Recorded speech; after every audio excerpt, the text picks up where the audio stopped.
एक जब याकूब ने सुना कि मिस्र में अन्न है, तब उसने अपने पुत्रों से कहा, तुम एक दूसरे का मुंह क्यों देख रहे हो? फिर उसने कहा, मैंने सुना है कि मिस्र में अन्न है, इसलिए तुम लोग वहां जाकर हमारे लिए अन्न मोल ले आओ, जिससे हम ना मरें वरन जीवित रहें। 300 यूसुफ के 10 भाई अन्न मोल लेने के लिए मिस्र को गए। 4 पर यूसुफ के भाई बिन्यामीन को याकूब ने ये सोचकर भाइयों के साथ न भेजा कि कहीं ऐसा ना हो कि उस पर कोई विपत्ति आ पड़े।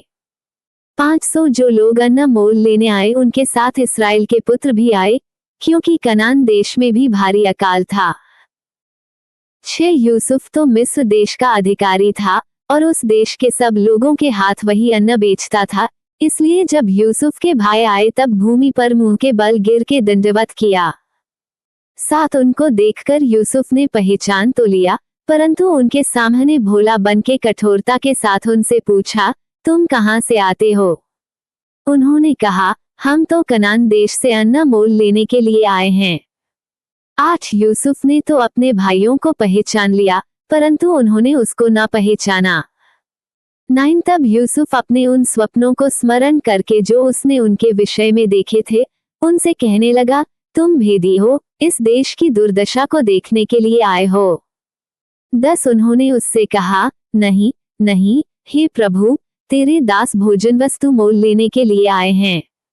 11 हम सब एक ही पिता के पुत्र हैं, हम सीधे मनुष्य हैं, तेरे दास भेदिए नहीं। 12 उसने उनसे कहा, नहीं नहीं, तुम इस देश की दुर्दशा देखने ही को आए हो। 13 उन्होंने कहा, हम तेरे दास 12 भाई हैं और कनान देशवासी एक ही पुरुष के पुत्र हैं, और छोटा इस समय हमारे पिता के पास है और एक जाता रहा। 14 तब यूसुफ ने उनसे कहा, मैंने तो तुमसे कह दिया कि तुम भेदिए हो। 15 सो इसी रीति से तुम परखे जाओगे, फिरौन के जीवन की शपथ, जब तक तुम्हारा छोटा भाई यहाँ न आए तब तक तुम यहाँ से न निकलने पाओगे। 16 सो अपने में से एक को भेज दो कि वह तुम्हारे भाई को ले आए, और तुम लोग बंधुआई में रहोगे, इस प्रकार तुम्हारी बातें परखी जाएंगी कि तुम में सच्चाई है कि नहीं। यदि सच्चे न ठहरे तब तो फिरौन के जीवन की शपथ तुम निश्चय ही भेदिए समझे जाओगे। 17 तब उसने उनको 3 दिन तक बंदीगृह में रखा। 18 तीसरे दिन यूसुफ ने उनसे कहा, एक काम करो तब जीवित रहोगे, क्योंकि मैं परमेश्वर का भय मानता हूँ।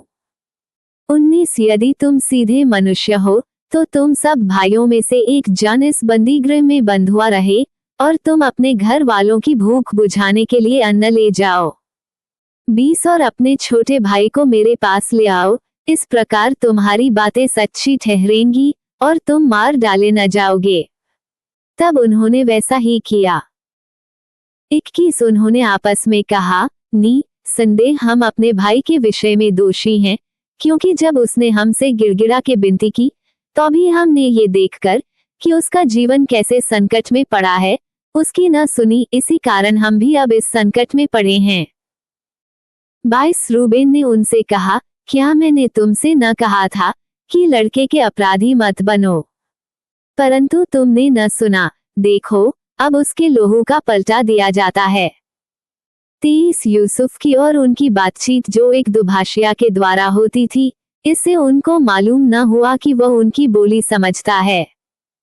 24 तब वह उनके पास से हटकर रोने लगा, फिर उनके पास लौटकर और उनसे बातचीत करके उनमें से शिमोन को छांट निकाला और उसके सामने बंधुआ रखा।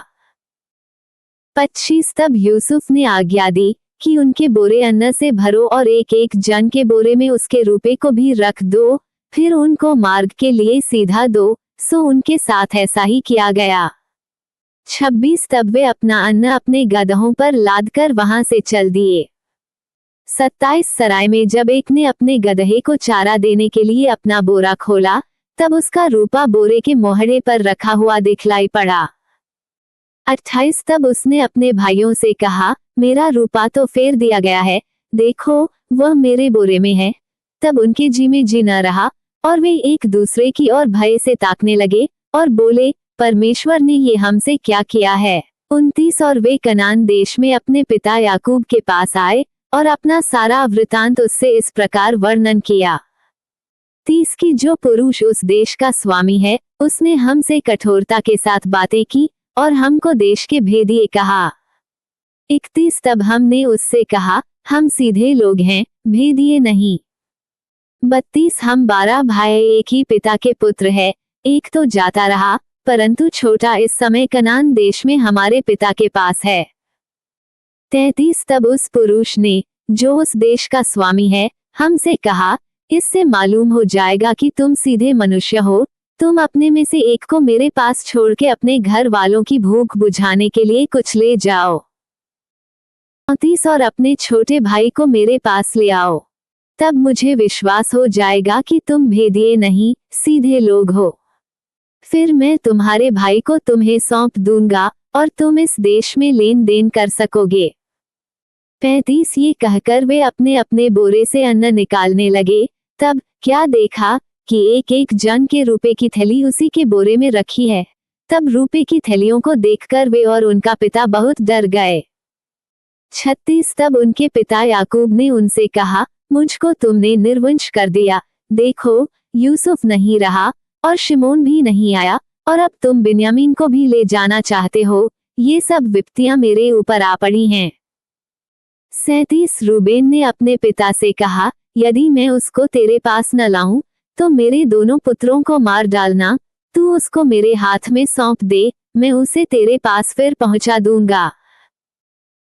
38 उसने कहा, मेरा पुत्र तुम्हारे संग न जाएगा, क्योंकि उसका भाई मर गया है और वो अब अकेला रह गया, इसलिए जिस मार्ग से तुम जाओगे, उसमें यदि उस पर कोई विपत्ति आ पड़े, तब तो तुम्हारे कारण मैं इस बुढ़ापे की अवस्था में शोक के साथ अधोलोक में उतर जाऊंगा।